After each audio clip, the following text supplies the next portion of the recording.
Protein function 2, how proteins work. So basically the focus of this video is to look at the chemistry and reaction values. I'm just going to make a little note on that. So focus is looking at chemistry and reaction values.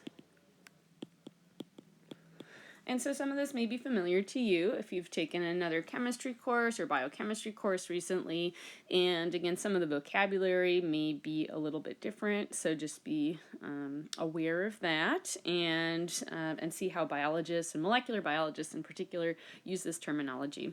And definitely let me know if you would like me to reconcile any of that with your other coursework. So looking at this figure,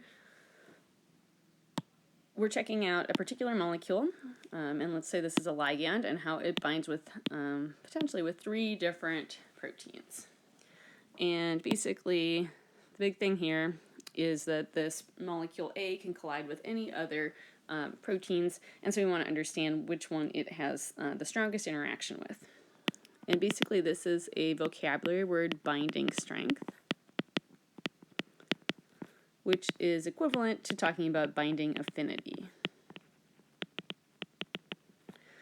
Up on the top here, we see a situation where there are few interactions, and again, each of those is depicted by that red line, and it is a non-covalent interaction. When there are few interactions, we say that has low affinity. Those 2 molecules have low affinity for each other, and we predict that they would rapidly dissociate. So the number of non-covalent interactions indicates the length of time for an interaction. Then on the bottom here, you can see that there's a different scenario. A is binding with a different protein, and we've got lots of non-covalent interactions. And so in that situation, we have many non-covalent interactions,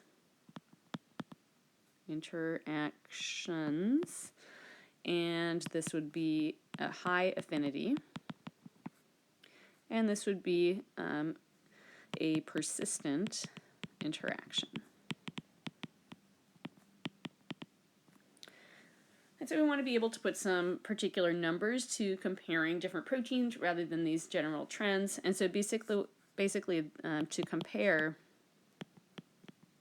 binding affinities,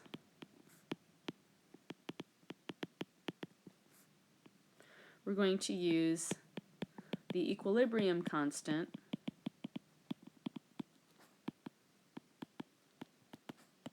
K.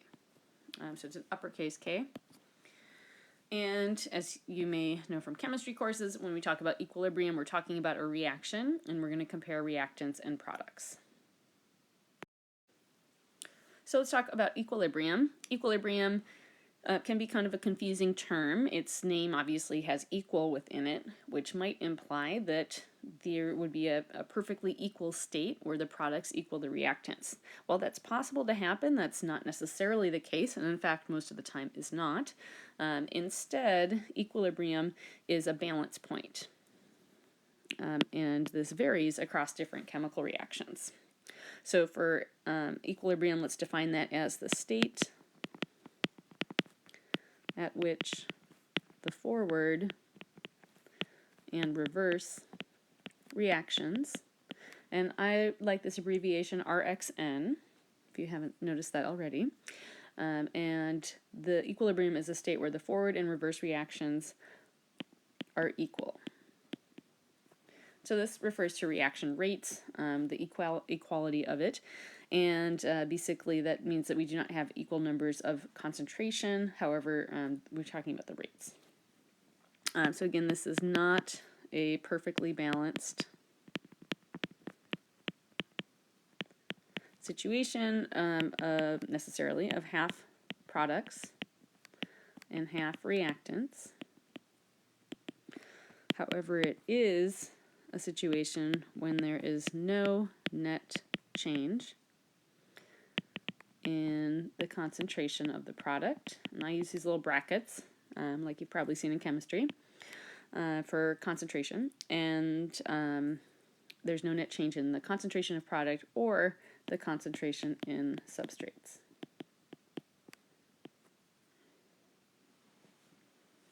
So let's check out this figure here. We're looking at a chemical reaction, and it's symbolized with these little green things. So here we've got our chemical reaction on the left. By convention, that's where the substrates are written, and those are called Y, and they're these little right angles, kind of Tetris-looking pieces. And I use these terms interchangeably, substrate and reaction. So basically Y, these are the substrates or reactants. You can use either of those. And then on the right-hand side of the reaction, then we see the products. And those are symbolized by the letter X, and they instead have this green curve, and they show this kind of covalent-looking bond that's shown in red. And so basically this is converting one molecule, Y, into a different molecule, so some sort of different bonding pattern. And we can see, as you know from chemistry, that reactions can go in one direction and in the reverse reaction as well can take place. So this is the forward reaction going to the right from substrates to products, and the reverse reaction is products to substrates. Hold on a sec, my dog needs something. And one more thing to note about this figure is that the thicker the arrow is, the more pronounced that particular reaction is. So in this case, because we see the forward reaction as thicker, that means that this particular reaction is going to favor the products. And then we can have some conversion of products to substrates, but not as many by this thinner arrow.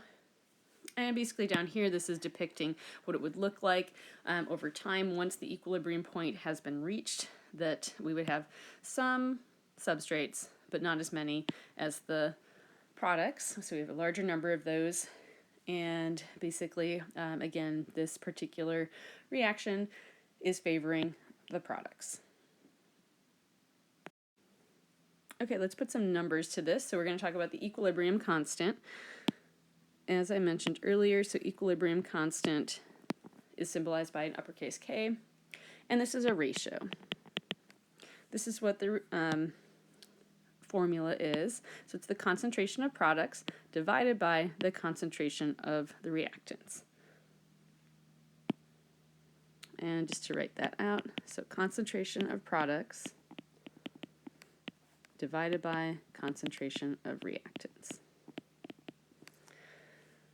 And so you should be able to use this on assessments or the exam, and just make sure that you keep products on the top.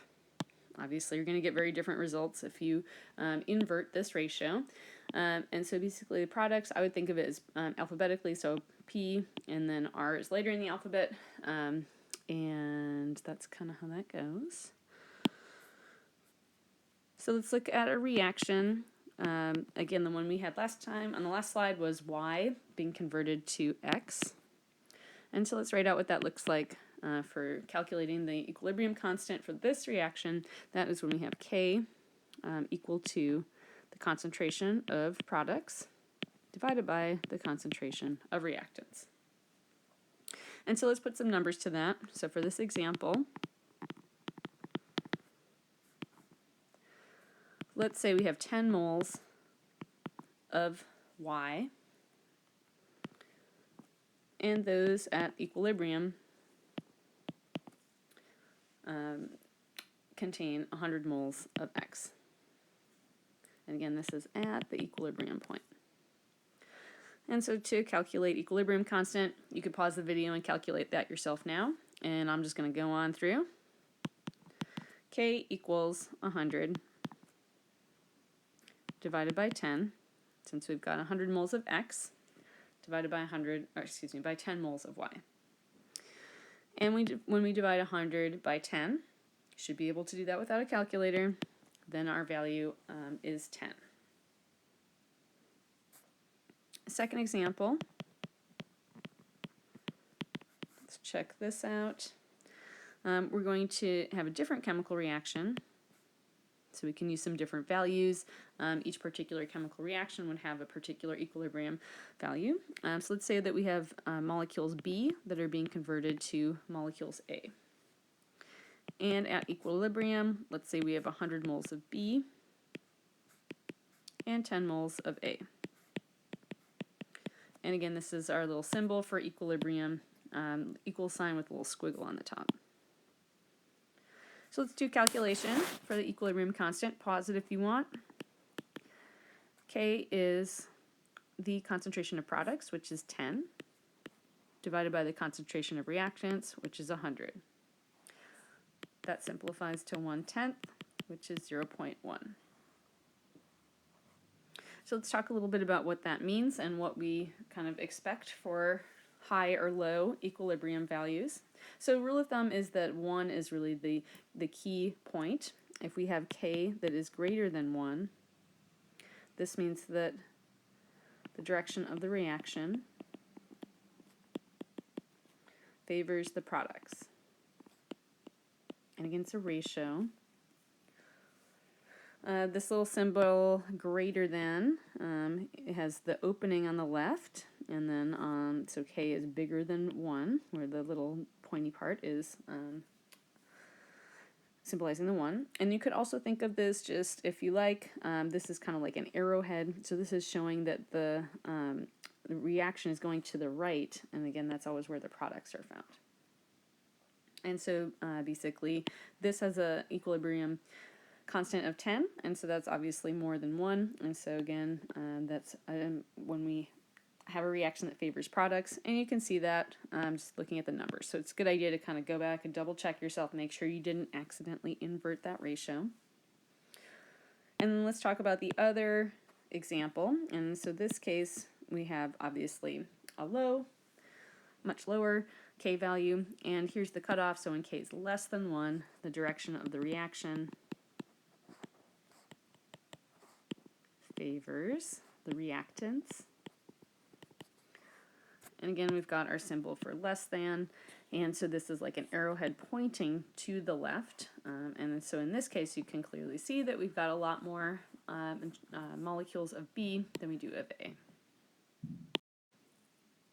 All right, let's talk about a couple more examples. So here we'll have a third example.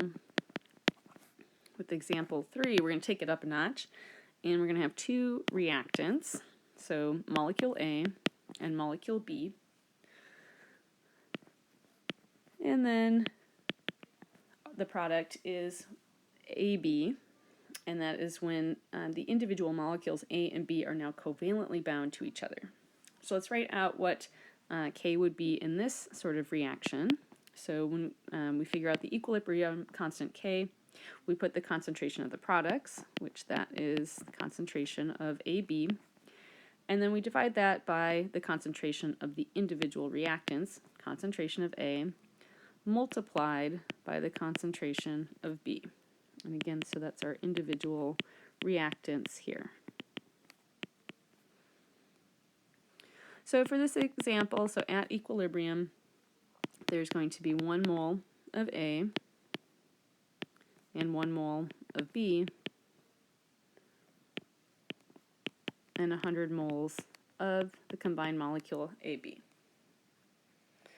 And so write out that formula now.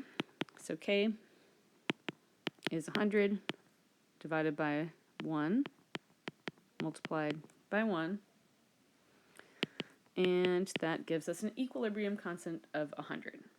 And obviously K in this case is greater than 1. And so what does that mean about favoring? So that means that the reaction favors the products. So this calculation is important to do so we can come up with this conclusion, although you could probably just tell that from looking at these numbers. But we're eventually going to be comparing equilibrium constants across different reactions, so we can compare one reaction, in particular one protein, ligand combination with a different one. And so that's what we're going to do next. A couple other things. So for any assessments or exams, you should be able to work with these reactions and these formulas, and then be able to come up with a summary statement here. And let's look at our next example. So example 4. I'm going to use another reaction that looks a lot like the one above, but we're going to use different letters to symbolize that they're different molecules.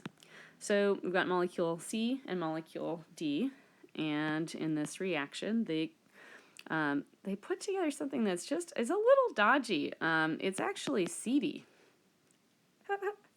Sorry, CD, combined molecule, like CD, like a bar. Anyway, or maybe not, I don't know. Let's talk about this again. So we got 10 moles of C at equilibrium. And let's say we got 10 moles of D also at equilibrium.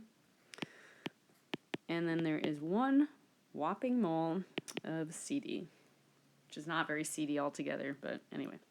Let's set up that reaction formula. So K, we're going to take 1 divided by 10 multiplied by 10. Gives us 1 divided by 100, 1/100th, which we can write as 0.01. And obviously this is less than 1. And remember, our big goal here is to talk about reaction balance. So when K is less than 1, as it is in this case, this means that the reaction favors the individual states of C and D. In other words, the reactants. This means now that we can also compare these two reactions. I'm going to change colors for that. So obviously up in our example up here, example 3, we had a reaction, an equilibrium constant of 100, and then we had an equilibrium constant of 0.01. So when we compare K for these reactions, these two reactions, K of AB is 100 versus K of CD is 0.01. And so our conclusion, what we conclude from that, is that AB has a much stronger binding affinity